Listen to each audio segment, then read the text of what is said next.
I will. it's, it's hard to follow up the knockdown dragon. I had a little lecture on the history of public lands, and I watched the squirrel skinning contest. I was like, man, that ain't gonna work. I was like, um, but one of the things we were at the bonfire last night, and we were talking about people in hunting camps thousands of years ago. And one of the things in those hunting camps it comes up every time is when they're doing the archaeology is dogs. And they're not eating the dogs. The dogs are like, the bones are old, the bones are with the people. And around that fire last night, there was like all these people stretched out into the darkness. And you could hear all these weird voices, and the dogs were running back and forth. And I was thinking that the BHA Rendezvous is the closest thing we really have to like a tribal gathering of ancient hunters, and carrying the fire, carrying the DNA, carrying it, bringing it forward, and keeping it completely alive. I was just, I mean, you can look at the economy that's driving this thing and all that, but it's this fire that's here that I don't see anywhere else, you know, and it is as old as mankind. So I am gonna go with a little bit of weird lecture stuff because I want to throw a cautionary tale early, and then we can get over that. But the history of public land, it goes back to obviously we didn't need public land pre-agriculture and pre-civilization, right?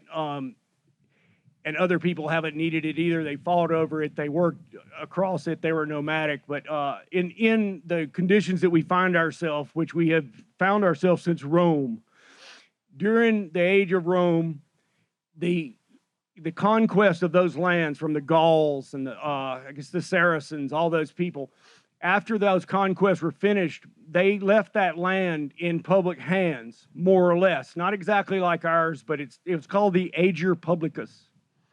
And people grazed cows on it, they grazed goats, they rode across, they lived nomadic lives on it. Some of the people who had been conquered were still there and living there. And over a course of a couple of hundred years, things tilted. And the government and the Caesars and the leaders of the legion began to divide that land up. And they took it bit by bit over the course of about 200 years. It totally disappears from the maps of Rome, right? And the people who were there, who were hunting, they were grazing, they were riding, they lived their lives as free people, were driven into the cities as wage laborers or worse.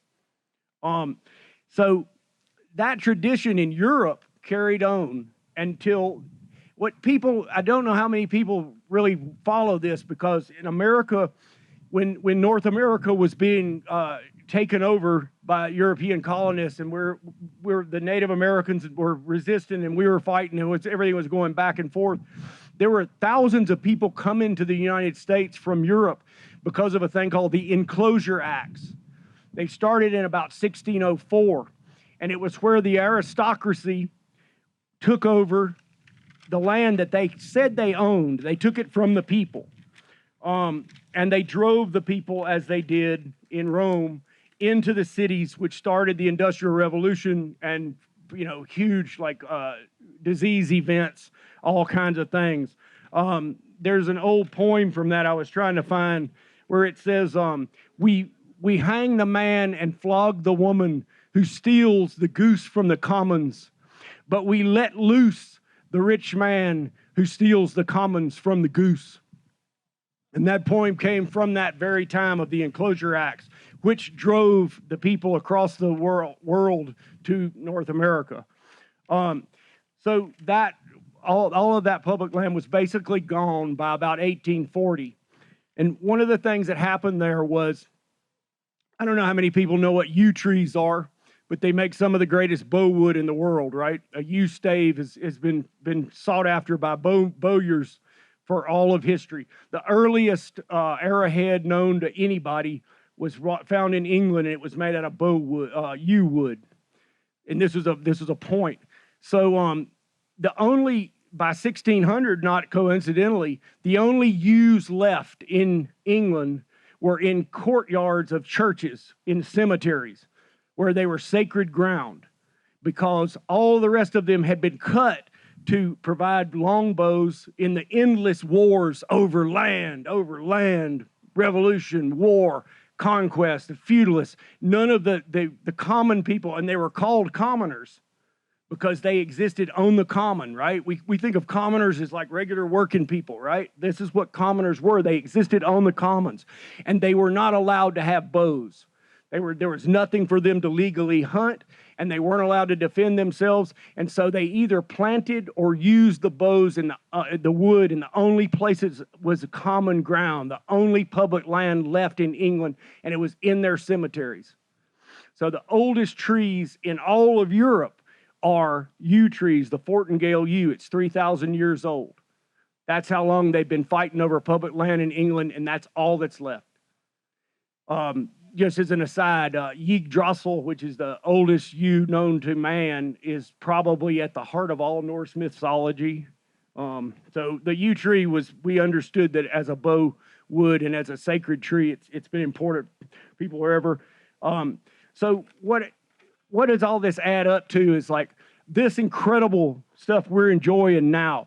It is not unique in the world. Others had it and others lost it. And when the U.S. Constitution was written, the framers wrote that based on the failures and successes of the past, of all the way back to Rome. And when Teddy Roosevelt became president after the assassination of McKinley, which was one of the most unlikely events you could ever imagine. Like how did this happen, right? They had Vice President Hobart from New Jersey. He was just a really normal guy. He was a good guy. He was a lawyer from New Jersey. No rock the boat, vice president to McKinley. McKinley was a war hero from the Civil War. Decent guy, don't rock the boat. Selected by businessmen from Ohio to be the president and not rock the boat. And the strange, pretty much demented anarchist named Leon Solgos shot McKinley. Kind of he was a demented man. McKinley dies. Teddy Roosevelt becomes the president because he was selected as vice president when Hobart died. Now, how unlikely is this, right? And also grim, I get it. But what was not grim was that Roosevelt, as we did with the framers of the Constitution, drew on the failures of the past. They knew about the Azure Publicus. They knew about the yew trees being the only trees left to people in England. And they began to radically set aside enormous tracts of the American West, and later we did it in the South, right, under the Weeks Act of 1911.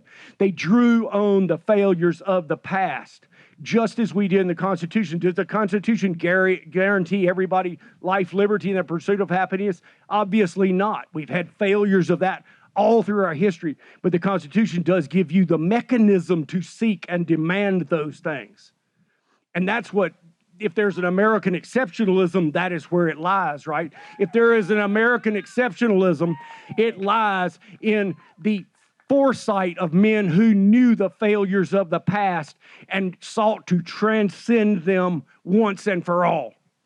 And that is the legacy of our public lands. That is the 1900. Then 1892.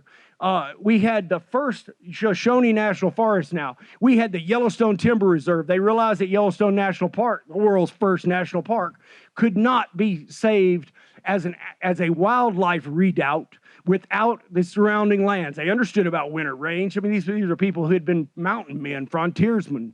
The Native Americans knew that, right? So they set aside the Yellowstone Timber Reserve in 1892. 1893, we have this enormous financial crash. The railroads are speculating, the banks are speculating, the whole place is just exactly like today.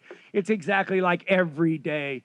People of people of bad faith are running the important things, and things crash, right? So what is the first thing the Wyoming Territory does in 1893 after the crash? They all get together and say, you know what we're going to do? We're going to get rid of that Yellowstone Timber Reserve. We're going to open it up. We're going to do economic opportunity, wreck the place once and for all, and get some money going because we had an economic crash. It was any excuse to take away these public lands. any excuse is used every decade, every year. You will hear them all. Some of them be ludicrous. Some of them will make sense. We will not repeat the failures of the past. Okay?